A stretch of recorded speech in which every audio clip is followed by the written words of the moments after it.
queridos, mais um vídeo aqui do Contagem Regressiva com Kari Alves. É mister que falemos em política. A política, ela é intrínseca aos acontecimentos sociais. Eu já falei muito no programa, nos programas que eu gosto de política e leio sobre política desde os 10 anos de idade. Não é novidade para ninguém, quem me acompanha aí desde Abrado sabe desse meu amor pela política. Em vivenciar a política nos bastidores, né? Não em me tornar política, isso jamais me passou pela cabeça. E hoje eu quero dizer para vocês aqui, sempre indico um livro nos vídeos, e eu quero indicar, eu acho que todos vocês conhecem, a gente fala muito sobre 1984, né? Esse livro foi escrito aqui pelo George Orwell, é um nome fictício do autor, e ele foi escrito em 1945, mais ou menos, 49, não estou aqui lembrada.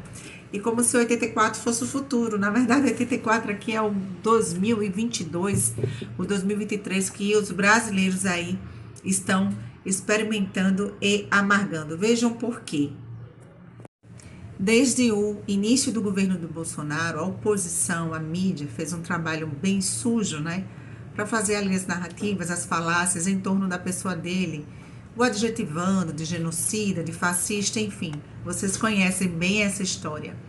Mas o que vocês também sabem é que foi usado o aparato do Poder Judiciário para que o seu principal opositor, o candidato ali do PT, acabou de ser empossado agora dia 1º de janeiro, né, pudesse aí nadar de braçada em relação a o candidato à reeleição Jair Messias Bolsonaro.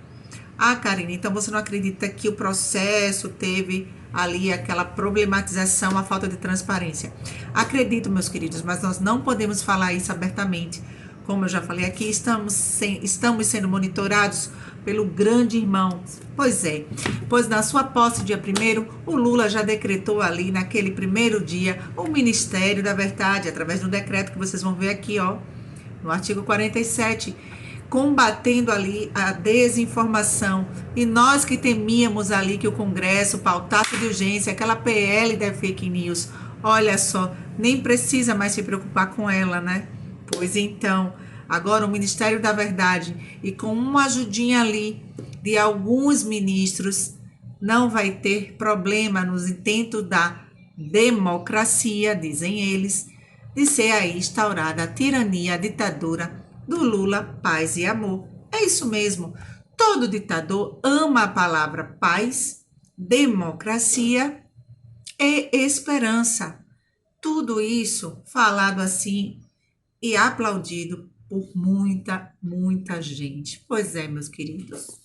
Não sabem é que esses mesmos que em seus discursos usam a palavra democracia, inclusive chegando a assinar cartinha em pró-democracia, são os que tirarão primeiro a liberdade de falar, de se expressar, de opinião, de ir e vir, a liberdade de imprensa que já não existe nem mais respeitada em nosso país.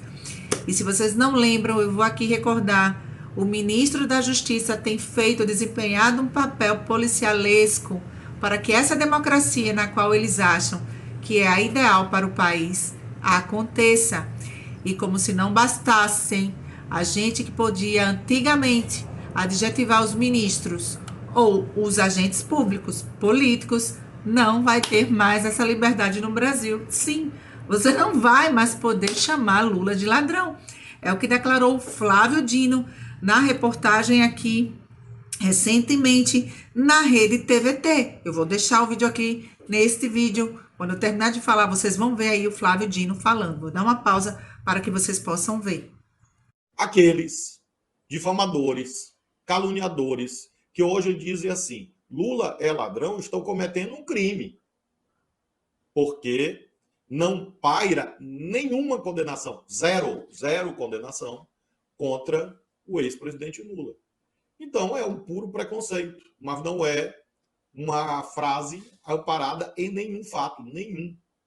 E, portanto, essas pessoas são criminosas, porque o Lula não é ladrão e o Lula é inocente. Curioso do ministro Flávio Dino é que, dentre várias entrevistas que ele deu durante essa semana, ele disse que quem chamar o Lula de ladrão está cometendo um ato criminoso. Para o ministro da Justiça, que até então não se falou no combate à criminalidade, ao crime organizado, ao tráfico de drogas ou à corrupção, mas sim aos atos antidemocráticos daquelas pessoas que estão se manifestando diante do quartel.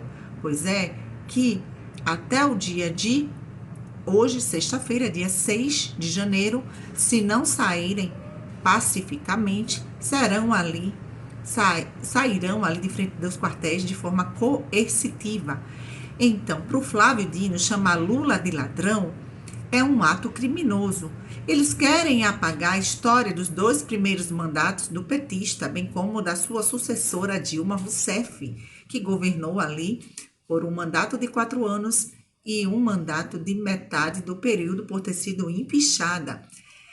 Assim como no 1984, eles reescreveram o passado para ter ali um novo futuro, uma nova história e assim induzir muita gente ao erro. Pois é, além da nova língua que está sendo aí utilizada formalmente no novo governo. Ou vocês não viram os cerimoniais, todos aí incluindo a palavra todos, como se isso fosse uma forma de inclusão, né, de ditas minorias, na qual o PT sempre usou, né, aquela questão do segregar para conquistar. Mas aí a gente começa a lembrar, e a exclusão da Secretaria da Alfabetização, de alfabetizar uma coisa tão prioritária, mas o meu foco hoje aqui é falar desta declaração do Flávio Dino, desse Ministério da Verdade aí já institucionalizado no Brasil por um decreto presidencial. Muito preocupante. A gente vai sempre trazer aqui a questão da nova ordem mundial, uma questão escatológica também, iremos falar em breve sobre isso, mas a política ela tem se destacado porque o novo governo, ele não veio com plano de governo para governar, ele nunca veio com isso, tanto que não apresentou de fato um plano final, apenas 121 diretrizes. Ele veio com plano de poder, aprovadíssimo aqui no próprio discurso de vitória. Lula disse que os opositores deveriam ser neutralizados. Meu Deus, ele repetiu isso também no discurso de posse, que não esqueceria jamais o que ocorreu em relação à Lava Jato e à sua prisão. Ou seja, Flávio Dino corrobora ali com o que aconteceu com Lula e ainda tem vídeos dele dizendo que isso não é vingança, que isso não é revanche. Eu acho que eles mudaram também, assim como em 1984, para uma nova língua. O que seria então? Qual o plano deles em perseguir aqueles que não coadunam do espectro ideológico deles? Se você acha que ainda não acabou, lembre-se que quem paga toda a conta ministerial do novo governo é você. O ministro da Justiça não está trabalhando para o povo. O ministro da Justiça está preocupado em perseguir e punir aqueles que, porventura, não queriam o ministro Barroso no voo, lá em Miami, em solo estrangeiro. E ele se preocupando em perseguir os brasileiros que estavam no aeroporto, na fila ali para pegar o avião da Gol, mas que preferiram gritar palavras contra o ministro Barroso, dizendo que não o queria naquele avião, que ele não era uma pessoa agradável, que ele não era uma pessoa que era democrata, de verdade, como eles arrotam, né, como eles alegam dizer que são. É por isso, pessoal, que nós devemos orar pela nossa nação. Eles alegam que é um Estado democrático de direito, eles amam falar, inclusive o senhor Flávio Dino, quando estava sendo empossado ministro, disse ali um versículo bíblico lá de Isaías, na qual o judiciário é quem trazia a paz. Como eles amam fazer tudo isso na teoria e no discurso, mas na prática, o que se verá, de fato, é pura perseguição. Que Deus tenha misericórdia daqueles que não coadunam do espectro ideológico esquerdista, porque esses sim serão perseguidos por este governo. Fiquem com Deus e até a próxima.